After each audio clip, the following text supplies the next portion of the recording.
Good afternoon, everyone, and welcome back. With me to my right is the woman who needs no introduction, the Commissioner of the Department of Health, Judy Persicelli.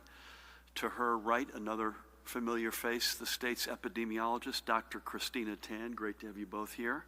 Guy to my left who needs no introduction, Superintendent of the State Police, Colonel Pat Callahan. We have the Director of the Office of Homeland Security and Preparedness, Jared Maples, with us. Good afternoon. I hope everybody had a good and responsible weekend. The weather certainly was as good as it gets, as they say. With the return of limited indoor dining and limited capacity movie showings among everything else, we had very few reported cases of knucklehead behavior. And this gives us all some hope for the days ahead as we continue to battle this virus. And for this, I thank all of you for your hard work, not just over this past weekend, but over these past 6 months. As we continue getting back to more of our routines, whether it be dining out, heading to the gym, or going to school, we cannot drop the new routines that we have started over the past 6 months, and which are the best means for us to protect public health and save lives. We have to keep wearing our masks and practicing social distancing. We need to keep up with the good hand hygiene and washing our hands frequently for at least 20 seconds, Judy, am I right? With soap and water and or using a hand sanitizer with at least 60% alcohol. These are the practices that have gotten us through the spring and summer. Let's keep them up as these last days of summer push into autumn. We cannot let our guard down because this is a virus that spreads when we give it the opportunity to do so. So let's close off those opportunities together. This week, the majority of our public school children will begin the new academic year. And as we've said many times before, it's not going to start like any we've ever seen. The Department of Education has continued its work to make sure that our districts, charter schools, and special service schools were all properly prepared for this week. And I must give a huge shout out to so many, especially the interim commissioner of the Department of Education, Kevin Deemer, our executive county superintendents, the tremendous DOE team, the superintendents, administrators, educators, moms, dads, kids, other stakeholders for all of their hard work. As you can see, as of this morning, 723 opening plans are complete. 86 have been returned for revision, and 1 is awaiting review. May I just say before we go on that the one district that's awaiting review is in fact one school. And as far as I can tell, the overwhelming amount of back and forth on the 86 that have been returned for revision are technical in nature, some staffing, but technical in nature, as opposed to some big philosophical divide, of which I'm not aware at this moment. There could be, but I'm not aware of any. And as I mentioned Friday, when plans are returned to districts for revision, the department keeps open active lines of communication to ensure that these plans end up where they need to be. So of the plans, as you can see, that have been finalized, 388 schools are reopening with hybrid in-person and remote learning, 69 with all in-person learning, 238 are all remote until a certain date, and 28 are some combination of all of the above throughout their facilities.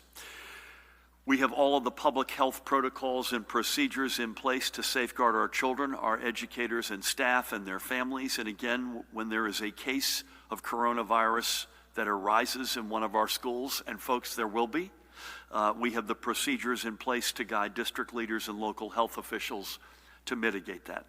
I wish everyone a safe and healthy start to the new year. To our administrators, I thank you for your leadership throughout the summer and as this new year begins. To our educators, I thank you for your commitment to your students wherever and however they are learning. And to our students and families, I wish you nothing but a good year full of learning and good health. Next, switching gears, I'm proud to announce that our new online voter registration form is now fully up and running through the Division of Elections website. This online form is safe and secure and can be accessed anywhere, whether from a library computer or your smartphone. Simply visit nj.gov/state/elections and click the link for Register to Vote at the top of the page. All you need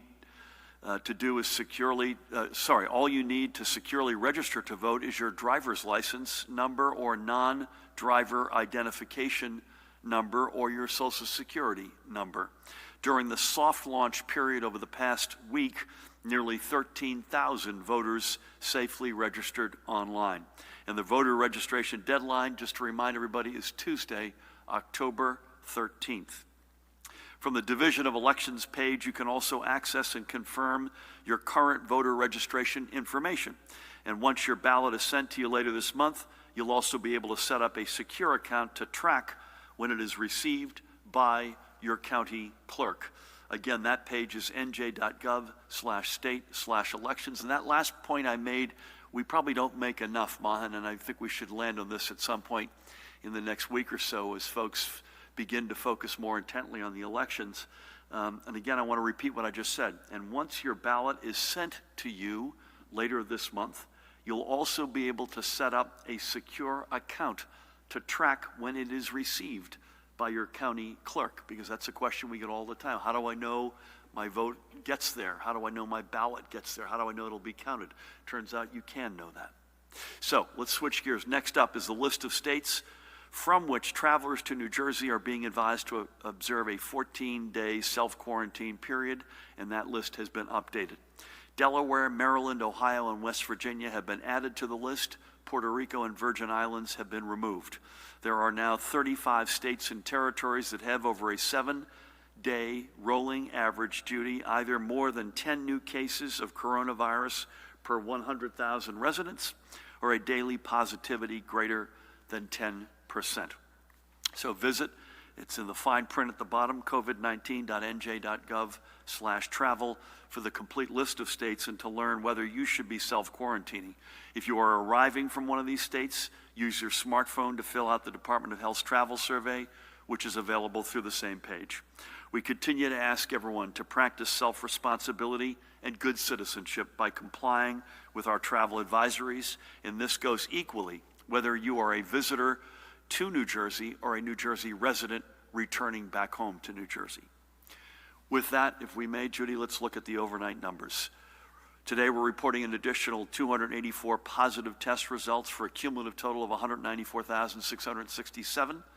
The daily spot positivity for tests taken on September 4th was 1.83%.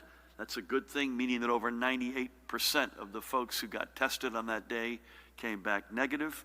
Statewide rate of transmission is 1.1. That's crept up, Judy, over the past number of days, slowly, but up a bit. And I know you believe, and Tina and the experts believe, that part of the contributing factor there are the big numbers of tests and positive test numbers that we had sort of 5 to 15 days ago. So we'll watch that.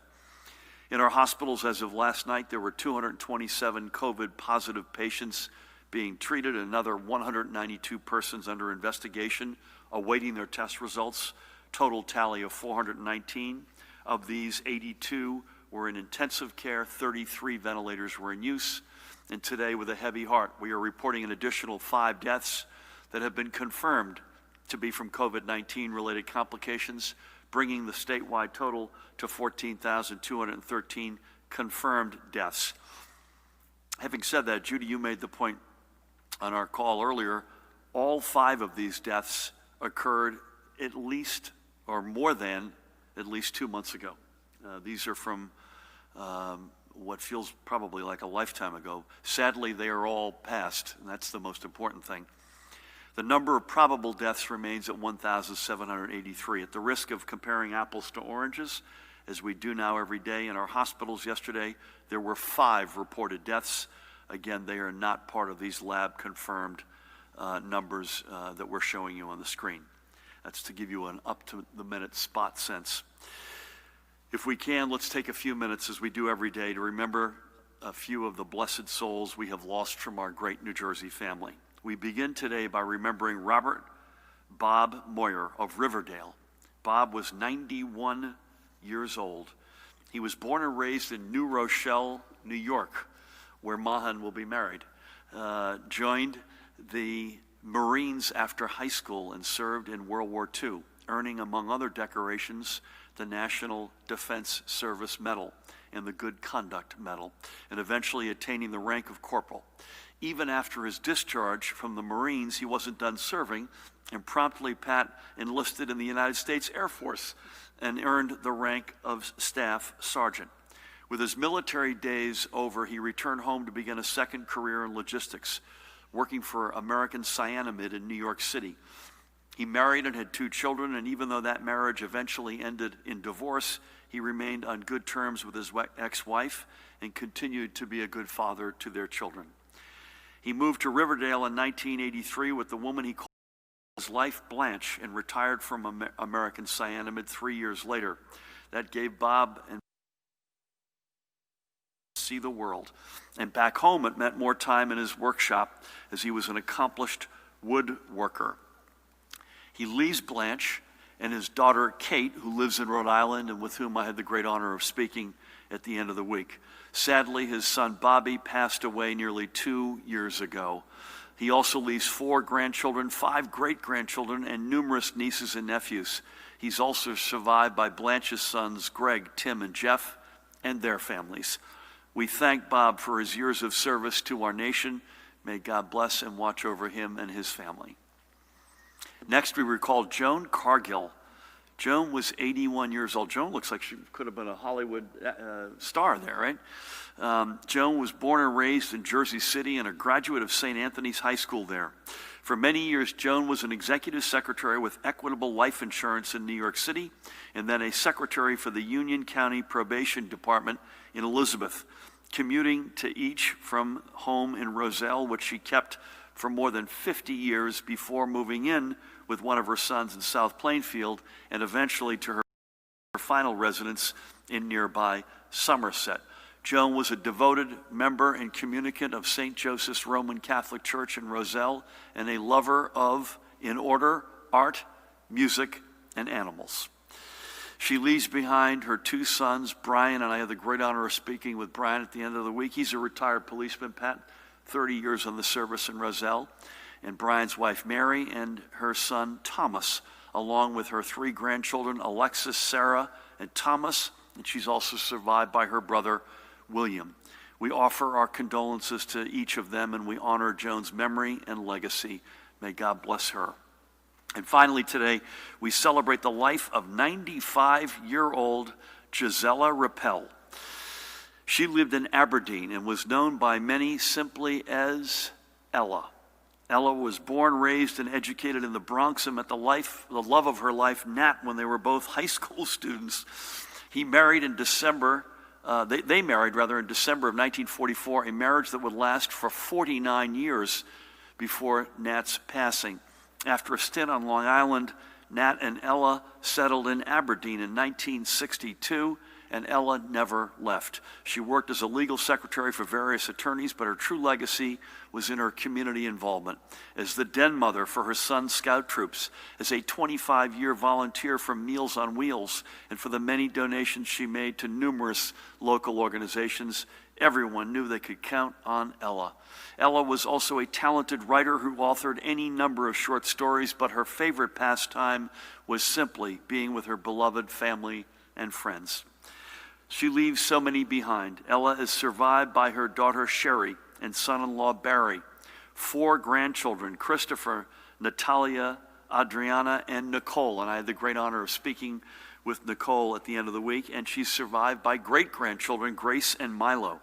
We thank Ella for her years of community service. May God bless and watch over her.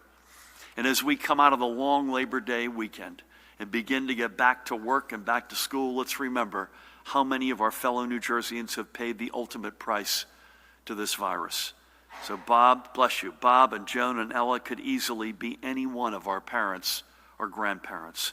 It's all the more reason why we must continue to be vigilant and why we must keep up with our social distancing, wearing our masks, and taking every precaution we can to save every single life we possibly can. Finally today, let's switch gears and meet another of the small. Friday, there he is the CEO of Cherry Hill-based Tripod Technologies, one of the early-stage technology companies that proudly calls New Jersey home.